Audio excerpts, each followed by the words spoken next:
안녕하세요. 40대 초반 여자입니다.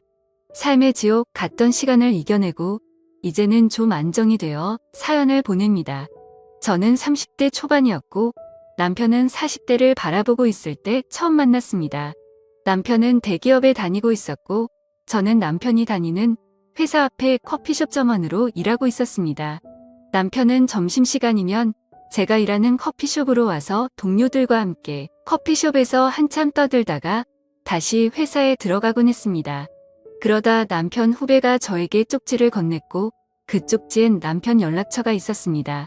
남편은 저를 마음에 들어해서 매일 점심시간마다 동료들을 데리고 커피숍에 온 거였어요. 그리고 쪽지는 남편 후배가 남편 모르게 도와준다면서 저에게 준 거였어요. 저도 매일 오는 남편을 기억하고 있었고 그렇게 잘생기거나 멋있다고 생각한 적은 없지만 착실해 보이고 책임감 있어 보여서 호감을 느끼고 있었습니다. 남편 후배가 직속 선배인데 정말 괜찮은 사람이에요. 맨날 아가씨 생각하면서 끙끙 앓길래 제가 이렇게 쪽지 드리는 거예요. 제발 사람 살린다는 셈치고 한 번만 연락하시면 안 될까요? 쪽지를 주며 얘기했어요. 저도 매일 보던 남편이었고 싫지만은 않아서 쪽지를 받고 연락드린다고 하며 문자를 보냈습니다. 후배분한테 쪽지 받았습니다. 그런데 저는 당당한 남자가 더 매력적인 것 같아요. 다음부턴 후배분 시키지 말고 직접 얘기해 주시면 좋겠어요. 문자를 보내니 그날 남편은 퇴근하고 바로 저에게 왔습니다. 수연 씨라고 하셨죠? 후배가 시키지도 않은 쪽지를 드렸네요. 하지만 제 마음은 변함이 없습니다. 수연 씨를 좋아하고 있습니다. 이왕 이렇게 된 거 우리 시원하게 연애해보죠. 제가 문자로 당당한 남자가 매력적이라고 해서 그런지 평소 남편답지 않게 과도하게 당당한 모습이었어요.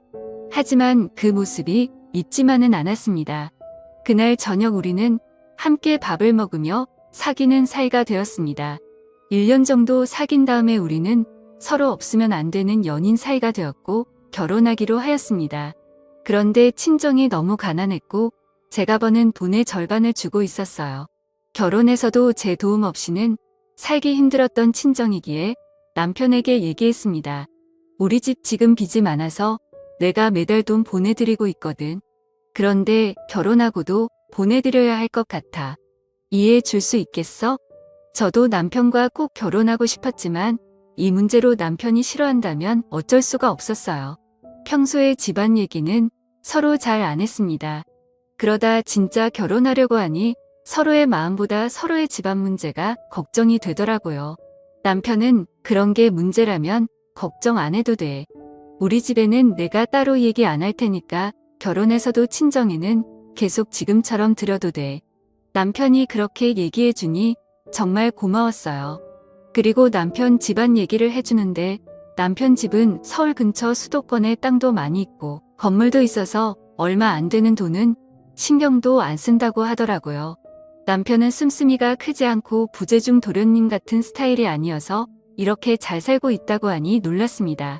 하지만 남편은 부모님께 손 벌리기는 싫다고 하며 자기 혼자 힘으로 성공하고 싶다 했어요. 저도 그런 남편의 생각에 동조했고 남편이 멋있게 느껴졌어요. 시댁에 인사를 드리러 갔어요. 남편의 부모님이 사시는 곳을 처음 가봤습니다. 그냥 잘 산다고만 들었지 정원이 달린 2층 빌라에 살 거라고는 생각 못했어요. 정원을 지나 빌라 앞에 차를 세우니 시어머님이 마중을 나오셨어요. 남편은 방문 전에 저를 결혼할 사람이라고 소개하였고 남편이 처음 이렇게 여자를 데려오니까 기대감에 벅찬 마음으로 저를 맞이하러 나오셨습니다. 어머님은 너무 잘했다며 제 손을 꼭 잡으셨고 아버님은 아무 말 없이 저를 훑어두셨어요. 그렇게 우리는 시댁에 왔고 인사를 드렸습니다. 어머님은 남편이 저 아니면 다른 어떤 여자와도 결혼 안 한다고 했다면서 저를 보고 마음에 들었다고 우리 아들이 보는 눈이 있다면서 좋아하셨어요. 그런데 아버님은 엉덩이가 큰 게 아기는 잘 낳겠구나. 니노 나이도 있으니까 빨리 결혼해서 아이나 빨리 낳거라. 아버님은 이제 70세를 바라보고 계셨는데 고집이 상당하신 것 같았어요. 그렇게 인사가 끝나고 아버님은 어머님께 빨리 밥이나 차려오라며 나무랬어요. 아무리 아버님이 예전에 가부장적인 남자지만 시대가 어느 때인데 저렇게까지 하시나 놀랐습니다. 어머님을 노예 부리듯이 하더라고요. 그런 아버님 밑에서 저희 남편이 나왔다는 게 신기했습니다. 그렇게 밥을 먹으면서도 아버님은 술 가져와라, 국이 식었으니 데워와라, 이 음식은 왜 이렇게 싱겁냐. 항상 불만이셨고 그런 아버님의 시중을 봐주시는 어머님이 불쌍했습니다. 제가 나중에 결혼하면 어머님을 많이 도와드려야겠다 생각했어요. 그날의 충격적인 아버님의 모습을 뒤로하고 우리는 결혼을 하게 되었습니다. 그리고 신혼집은 아버님이 작은 아파트를 사주셔서 거기서 시작하게 되었어요. 그렇게 우리는 행복한 신혼생활을 하였고 얼마 지나지 않아 아이를 가지게 되었습니다. 아이를 가졌다는 소식에 시아버님은 무척이나 좋아하셨고 저에게 각종 한약이랑 임산부와 아이에게 좋다는 음식은 다 보내주셨습니다. 하나밖에 없는 장남이 아이를 가졌다고 하니 안 좋아하시는 시부모님들은 없으시겠지만 시아버님은 유별나게 챙겨주셨습니다. 그렇게 아이를 가지고 5개월쯤 되었을 때 남편은 해외 출장이 잡혔다며 저에게 시누이에게 잠깐 가 있으면 안 되겠냐고 했어요. 남편이 출장을 간다고 하니 시아버님께서는 그런 며느리는 누가 돌보냐며 당장 자기 집에 들어와서 살라고 하셨다고 했어요. 물론 남편이 출장 가 있는 동안 친정에 있는 게 저는 더 편했지만 시아버님은 절대 안 된다며 자기 집으로 오라고 하셨어요. 시아버님이 저를 챙겨주시는 것도 있고 남편이 이렇게 부탁을 하니 남편이 돌아오는 3달 동안 시댁에서 지내기로 했어요. 시댁에 가니 아버님은 우리 귀한 며느리 왔냐며 어머님께 빨리 임산부 몸에 좋다는 음식이나 하라고 타박하셨어요. 제 앞에서 어머님을 너무 뭐라 하시는데 너무 안타까웠어요. 그렇다고 시아버님한테 뭐라고 할 수도 없었고 시댁에서의 삶은 가시방석이었습니다. 제가 빨래를 하거나 주방에 있는 것만 봐도 아버님은 어머님께 노발대발 화를 내셨고 어머님도 포기하셨는지 아가야 저 양반 원래 저러니까 신경 쓰지 말고 이제 주방에도 오지 말고 그냥 푹 쉬어라 말하며 뒤돌아 주방에 가시는데 어찌나 눈물이 나던지 그런 아버님이 야속했습니다. 그러던 어느 날 밤 아버님은 술에 취하셔서 들어오셨어요. 그런데 같이 들어오는 사람이 있었습니다. 저는 방에서 소리만 듣고 있었는데 어떤 여자 목소리가 들리더라고요. 이 시간에 아버님이 여자를 데리고 왔지? 저는 궁금했습니다. 그리고 아버님과 그 여자가 조용조용히 아버님의 서재로 가는 소리가 들렸어요. 저는 몰래 거실로 나와 서재 근처로 갔습니다. 그러자 믿을 수 없는 소리가 들렸어요. 아버님과 그 여자의 민망한 소리였어요. 어머님이 분명 집에 있는데 어떻게 이럴 수 있냐고 생각하는 순간 어머님이 방문을 열고 거실로 나오셨습니다. 그리고 저에게 밤이 늦었는데 안 자고 뭐 하냐고 하시더라고요. 아버님이랑 다른 여자랑 지금 서재에서 더러운 짓거리를 하고 있는데 어머님 안 들리세요? 조용히 얘기했어요. 그러자 어머님은 괜찮다며 저한테 빨리 방에 들어가라고 하셨고 어머님이 그렇게 나오시니 어쩔 수 없었어요. 방에 들어와서 뜬 눈으로 밤을 지새웠고 아침이 밝아올 무렵 아버님과 같이 온 여자는 조용히 나갔습니다. 다음 날 아버님이 나가시고 저는 어머님께 따져 물었어요. 어머님, 아버님이 대놓고 저렇게 다른 여자랑 있는데 어머님은 상관없으세요? 아무리 가부장적인 아버님이라도 하지만 이건 아닌 것 같아요. 어머님은 이미 포기하셨는지 얘기하셨어요. 원래 저러지는 않았는데 5년 전 내가 유방암 수술 받고 가슴이 없어지니까 그때부터 나랑은 같이 붙어 있지도 않고 술만 먹으면 여자를 데려오는 게 아니니 나도 이혼하고 살고 싶었지만 아들도 이렇게 큰 마당에 새로 나가서 살면 뭐 하겠나 싶어. 그냥 이렇게 살다가 죽는 거지. 그리고는 아들이 이 사실을 알면 난리칠 거니까 말하지는 말라고 하셨어요. 어머님은 자기 혼자만 아버님의 이런 행동을 봐준다면 아들이랑 아버님의 관계는 좋을 거라 생각하시는 것 같았어요. 너무 속상했습니다. 같은 여자로서 이런 대우를 받으면서 굳이 살아야 하나 분노했어요. 그날 이후로도 아버님은 한 달에 한 번 정도는 다른 여자를 데리고 와서 그 짓을 하더라고요. 그렇게 악몽 같던 3개월의 시댁 생활을 정리하고 남편이 출장에서 돌아와 신혼집으로 오게 되었습니다. 어머님이 남편한테는 얘기하지 말라는 신신당부에 남편한테는 비밀로 하였습니다. 얼마 지나지 않아 예쁜 아들을 낳았습니다. 제 출산 소식에 아버님은 한걸음에 산부인과로 찾아오셨고 귀한 손주 낳아줘서 고맙다며 현금 1,000만 원도 주셨습니다. 저는 아버님의 추악한 행동들을 받게 해주신 돈을 받았을 때도 기쁘지만은 않았습니다. 그렇게 아이가 커서 걸을 쯤 됐을 때였어요. 아버님이 급하게 저희 부부를 병원으로 부르셨어요. 어머님이 많이 위독하다면서 이제 얼마 남지 않았다고 하더군요. 아이를 키우고 정신이 없어서 시댁에도 자주 못 갔었는데 갑작스러운 소식에 당황했습니다. 급하게 남편과 병원으로 가니 중환자실 앞에 앉아있는 아버님이 보였습니다. 그리고는 울면서 남편한테 얘기하더라고요. 밖에 일 보고 들어오니까 내 엄마가 거실에 쓰러져 있더라고. 119를 불러서 병원에 왔는데 유방암 말기라고 하는 게 아니니 이제 살 날이 얼마 남지 않았다고 한다. 어머님은 원래부터 자기 불평이 없으셨던 분이라 정말 죽을 정도까지 아프지 않으면 말을 안 하셨을 것 같았어요. 남들한테 피해를 주는 걸 무척 싫어하셨거든요. 그래도 자기 몸인데 남들을 왜 생각하셨을까? 유방암 말기까지 올 정도면 무척 아프셨을 텐데 그렇게 참으면서까지 남편과 아들한테 피해를 주기 싫었는지 너무 안타까웠습니다. 그리고 얼마 지나지 않아 어머님은 돌아가셨습니다. 어머님이 돌아가시자 아버님은 장례식 내내 목 놓아 우셨습니다. 저는 아버님의 추악한 행동들이 생각나며 속으로 그러길래 아내 살아있을 때 잘해주지 막상 아내가 떠나니까 미안한가 보내라고 생각했어요. 밥도 안 드시고 술만 연신 드시는데 나이도 70 가까우신 분이 버텨낼 힘이 어디 있겠어요. 어머님을 보내드리고 아버님은 그 자리에서 쓰러지셨어요. 그리고 입원을 하셨습니다. 몇 날 며칠을 그렇게 술만 드시니 아버님 몸 상태는 말이 아니었어요. 그리고 어느 정도 몸을 추스르고 다시 집으로 돌아가셨습니다. 남편은 그런 아버님이 걱정된다면서 당분간 시댁에서 같이 살기로 했어요.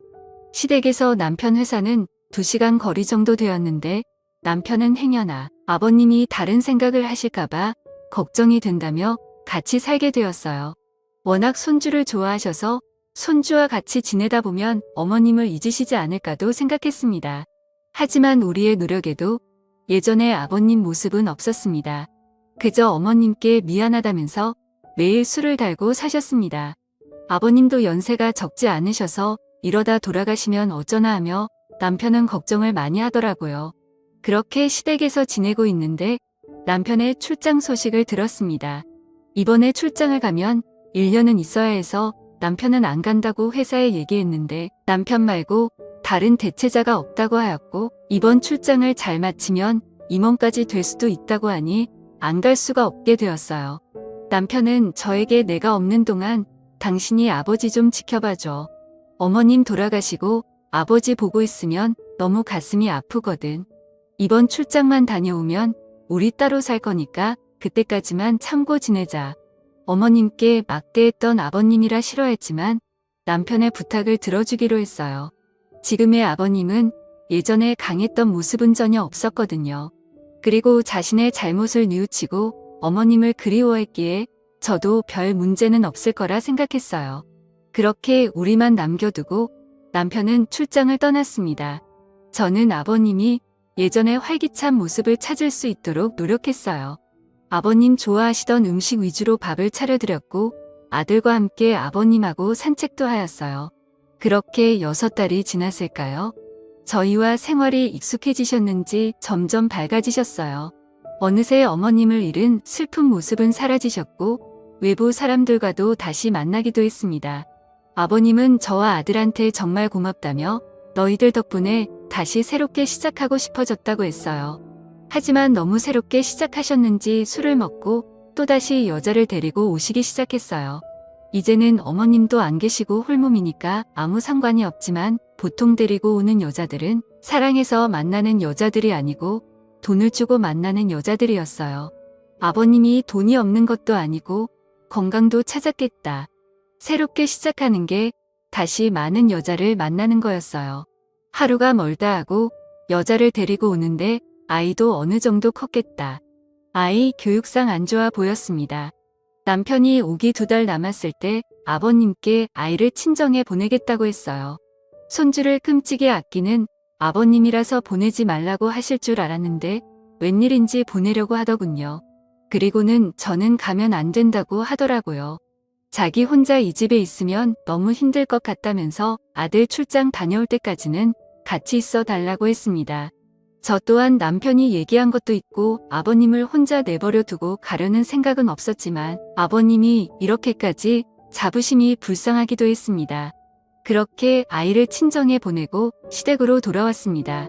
그런데 제 방에서 인기척이 들리더라고요. 방문을 열어보니 아버님이 있었습니다. 아버님은 흠칫 놀라며 벌써 왔냐라고 하셨어요. 제 방에는 어쩐 일이세요? 뭐 필요하신 거 있으세요?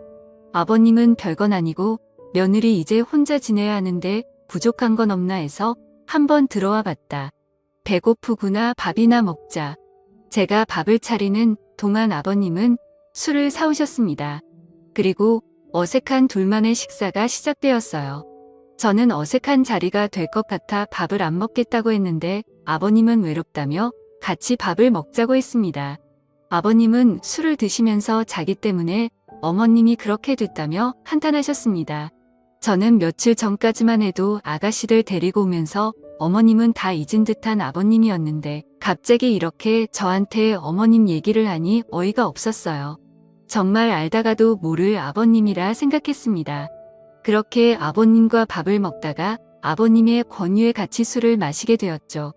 제가 주량이 약한 데다가 잘 먹지 않던 술을 마셔서 순식간에 취한 나머지 저는 방에 들어와 잠을 청하였습니다.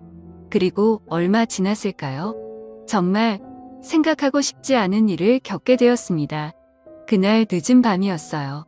저는 한번 자면 깊게 자는 편인데다가 그날은 술도 마시고 친정까지 왔다 갔다 하고 많이 피곤했습니다.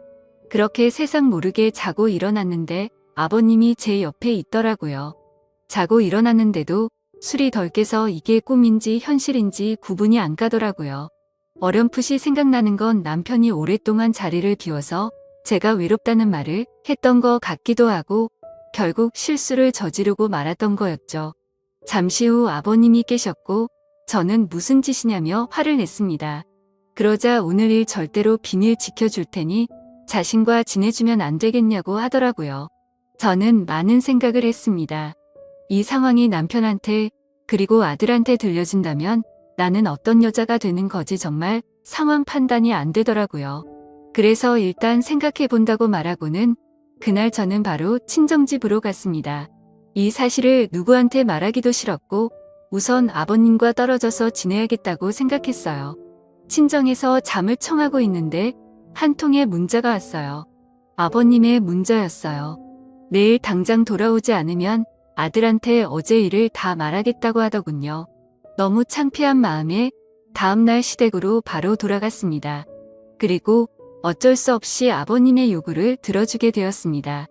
그냥 하루빨리 남편이 돌아오기만을 기다렸습니다. 그렇게 아버님과 단둘이 산지 한 달쯤 됐을까요? 모르는 번호로 한 통의 전화가 왔습니다. 박주일 님이랑 어떤 관계시죠? 박주일은 아버님 이름인데 누군데 나한테 연락하는 거지 생각했어요. 저는 며느리라고 했습니다. 그러자 박주일 님이 1시간 전에 교통사고 당하셨는데 그 자리에서 사망하셨습니다.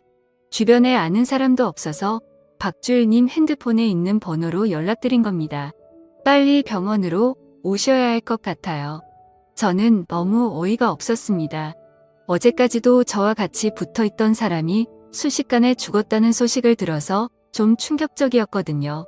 사실 아버님이 사라지길 바라긴 했지만 아무 종교도 믿지 않는 제가 신이 정말 있나 싶을 정도로 놀랐었죠. 아무튼 연락을 받은 저는 곧장 병원으로 갔습니다. 병원에는 경찰들이 있었고 저에게 얘기했어요. 박주일 씨가 술에 취해서 무던 횡단을 하였고 어두운 곳이라 미처 박주일 씨를 보지 못한 덤프트럭에 부딪혀 사망하셨습니다. 그리고 아버님의 유품들을 저에게 주더라고요. 그리고 이틀 뒤 남편이 급하게 돌아와서 아버님의 장례를 치렀습니다. 정말 하늘이 도와주신 건지 그렇게 악마 같았던 아버님은 사라졌습니다. 그리고 아버님과 저만 알고 있던 비밀도 같이 사라졌고요. 정말이지 그때 생각하면 너무 힘들기도 했는데 하늘이 도와 아버님께 천벌을 내렸다고 생각하고 살고 있습니다. 남편에게 미안한 마음으로 앞으로는 더 조심하면서 열심히 살겠습니다. 감사합니다.